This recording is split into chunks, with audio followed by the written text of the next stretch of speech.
वहीं नवरात्र के मौके पर देश विदेश में करोड़ों हिंदू आस्था के साथ देवी मां की आराधना कर रहे हैं, लेकिन जिहादी मानसिकता वाले कट्टरपंथी इस माहौल में भी हिंदुओं की आस्था को ठेस पहुंचाने वाले काम कर रहे हैं। पड़ोसी मुल्क बांग्लादेश के मशहूर काली मंदिर में ऐसा ही हुआ। पीएम मोदी ने बांग्लादेश के दौरे के वक्त जिस मंदिर में काली पूजा की थी, उन्हें मुकुट अर्पित किया था। पता चला कि वो मुकुट दिन दहाड़े गायब हो गया और तो और इसके सबूत भी कैमरे में कैद हो गए।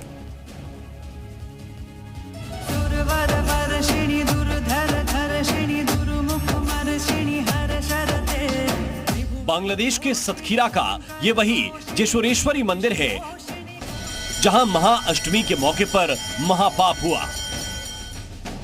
करोड़ों हिंदुओं की आस्था और भावना को एक बार फिर जानबूझकर ठेस पहुंचाई गई। नवरात्र में बांग्लादेश के सबसे प्रसिद्ध मंदिर से मां काली के सिर पर सजे मुकुट को चुरा लिया गया। इस घटना को बांग्लादेश में हिंदुओं की आस्था को चोट पहुंचाने की साजिश के नए चैप्टर के तौर पर देखा जा रहा है।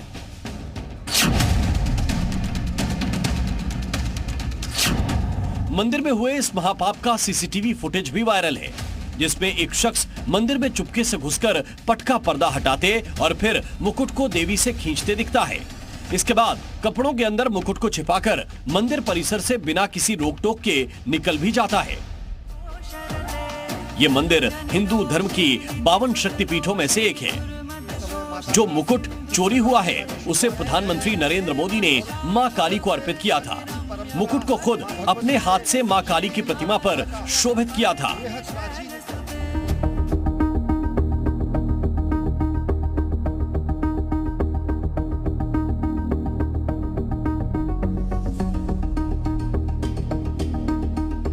साल 2021 में प्रधानमंत्री नरेंद्र मोदी बांग्लादेश के दौरे पर गए थे, तो उन्होंने जेशोरेश्वरी मंदिर के दर्शन भी किए थे।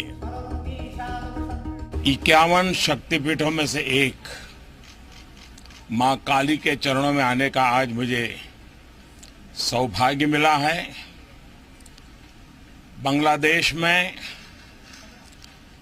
जब मैं 2015 में आया था तो ढाकेश्वरी के चरणों में शीश झुकाने का अवसर मिला था। मंदिर से मुकुट चोरी होने की बात फैली तो भारतीय उच्चायोग ने इस मामले में सख्त रुख अख्तियार कर लिया। उच्चायोग ने मुकुट को माता की मूर्ति पर फिर सुशोभित करने और दोषियों पर कार्रवाई करने की मांग की है। सोशल मीडिया पर भारतीय उच्चायोग के हवाले से लिखा गया, हमने 27 मार्च 2021 में बांग्लादेश की अपनी यात्रा के दौरान प्रधानमंत्री नरेंद्र मोदी द्वारा जेशोरेश्वरी काली मंदिर को उपहार में दिए गए मुकुट की चोरी की खबरें देखी। हम इस घटना पर चिंता व्यक्त करते हैं और बांग्लादेश सरकार से चोरी की जांच करने, मुकुट बरामद करने और अपराधियों के खिलाफ कार्रवाई करने का आग्रह करते हैं। बांग्लादेश में नवरात्र के मौके पर हिंदुओं के मंदिरों को निशाना बनाने की ये इकलौती घटना नहीं है।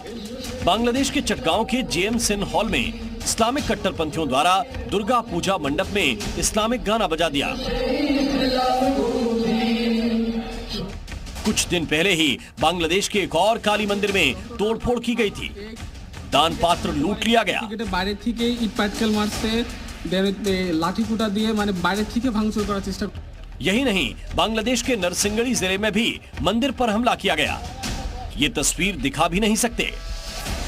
हिंदू संगठन और धर्मगुरुओं का आरोप है कि बांग्लादेश में बड़ी साजिश के तहत हिंदू आबादी को टारगेट किया जा रहा है, उनकी आस्था पर चोट की जा रही है। कई कट्टरपंथी समूहों ने दुर्गा पूजा के आयोजन पर बाधा डालने का प्रयास किया। कट्टरपंथी समूहों की ओर से दुर्गा पूजा समितियों से पंडाल लगाने पर 5 लाख रुपए बतौर टैक्स की मांग की। बांग्लादेश की अंतरिम सरकार ने भी नमाज के समय दुर्गा पंडाल के साउंड सिस्टम बंद रखने जैसे निर्देश थोप दिए।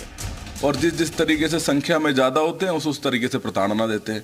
बांग्लादेशी के आप हिंदुस्तान भी ले लीजिए, हिंदुस्तान में आज के समय में क्या है, संख्या कम है तो आप देख लीजिए थूक और मूत्र मिलाया जा रहा है, कई जगह अलग अलग प्रकार का जिहाद करा जा रहा है।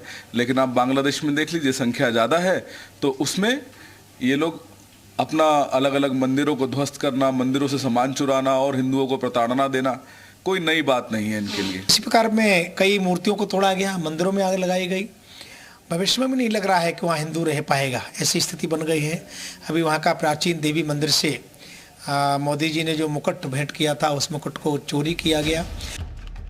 बांग्लादेश में शेख हसीना के पलायन और तख्ता पलट के बाद से ही हिंदुओं पर अत्याचार जारी है।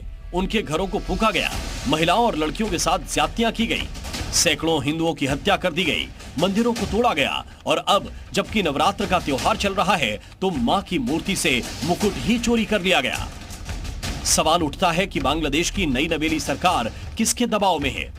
हिंदुओं को सुरक्षा देने के तमाम दावों के बावजूद बांग्लादेश में हिंदुओं पर जुल्म रुकने का नाम क्यों नहीं ले रहा है? ब्यूरो